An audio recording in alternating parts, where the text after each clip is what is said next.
મર્સિડીઝની બસ આપણે જોઈને રાજી થઈ ગયા.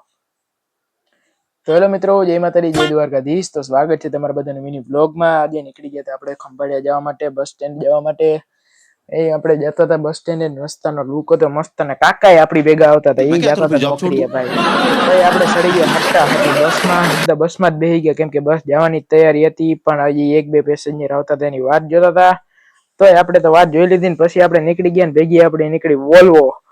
ઈ જોઈને જરાક એમ થયું એમાં જવાની જરૂર હતી, પણ આપણે તો ભાઈ હજી મૈલી એમાં નીકળી ગયા. પછી આપણે નીકળી ગયા હતા, હાઈવે ઉપર ચડી ગયા હતા, પણ વાર લાગી ગઈ હાઈવે ઉપર ચડતા માટે, કેમ કે ભાઈ ગામમાં જેટલું ટ્રાફિક હતું ને કે વાત ના પૂછો. પછી આપણે હાઈવે ફાઇનલી ચડી ગયા, નેશનલ હાઈવે ઉપર.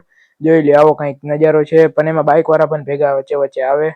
પછી આપણે આવી ગયો તો પેલો બ્રેક, જે હતો આપણો નાસ્તા પાણીનો, જે હતી માયા હોટલ. માયા મૂકો ને માયા હોટલ આવો.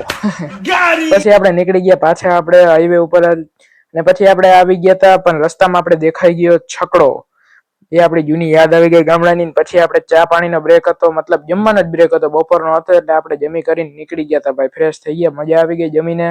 હાઈ રે આપણી બસ જે હતી ગુર્જર નગરી દ્વારકાની. ભાઈ આપણે પાછા નીકળી ગયા હતા ખંભાળિયા જવા માટે, જે કન્ટિન્યુ રૂટ લીધો, ને આપણે પહોંચી ગયા રાજકોટ બસ સ્ટેશને. ત્યાં ચેકિંગ હાલતું હતું બધાનું, એટલે 10-15 મિનિટ જેવું બસ ઉભી રહીને આપણે આવી ગયા હતા રાજકોટ બસ સ્ટેન્ડ. એટલે મસ્ત લુક જોતા હતા. ને પછી આપણે ખંભાળિયા પહોંચી જ ગયા હતા ફાઇનલી, પણ આ ફાટકે આપણે ખોટી કરી દીધો. આવી ગઈ હતી ટ્રેન જે હતી ડીઝલ માટેની, એટલે ભાઈ આપણે થોડીક વાર ત્યાં ખોટી થયા. પછી આપણે નીકળી ગયા, ને ખંભાળિયાની દેખાઈ ગઈ લક્ઝરિયસ હોટલ વિથ વાઇટ જે હોય આપણે ખબર નહીં ભાઈ. પછી આપણે આવી ગયા હતા ખંભાળિયાના ગેટે ફાઇનલી. આપણે એન્ટ્રી મારી લીધી ખંભાળિયાની અંદર, ને આપણે પહોંચી ગયા હતા બસ સ્ટેન્ડે. વાટ જોતા હતા, કેમ કે આપણે તેડવા માટે આવતા હતા ભાભી, એટલે એની વાટ જોતા હતા. તો મિત્રો આજના વ્લોગમાં આટલું જ. મળીએ નવા વ્લોગમાં. Bye bye. તો મિત્રો ફાઇનલી પહોંચી ગયા ખંભાળિયા. આપણો ઘણા ટાઈમ પછી મિની વ્લોગ આવ્યો છે, તો આવી રીતના સપોર્ટ કરતા રહેજો. ને આજનો વ્લોગ કેવો લાગ્યો કમેન્ટમાં જણાવજો. મળીએ નવા વ્લોગમાં, નવી રીલમાં. જય માતાજી, જય દ્વારકાધીશ.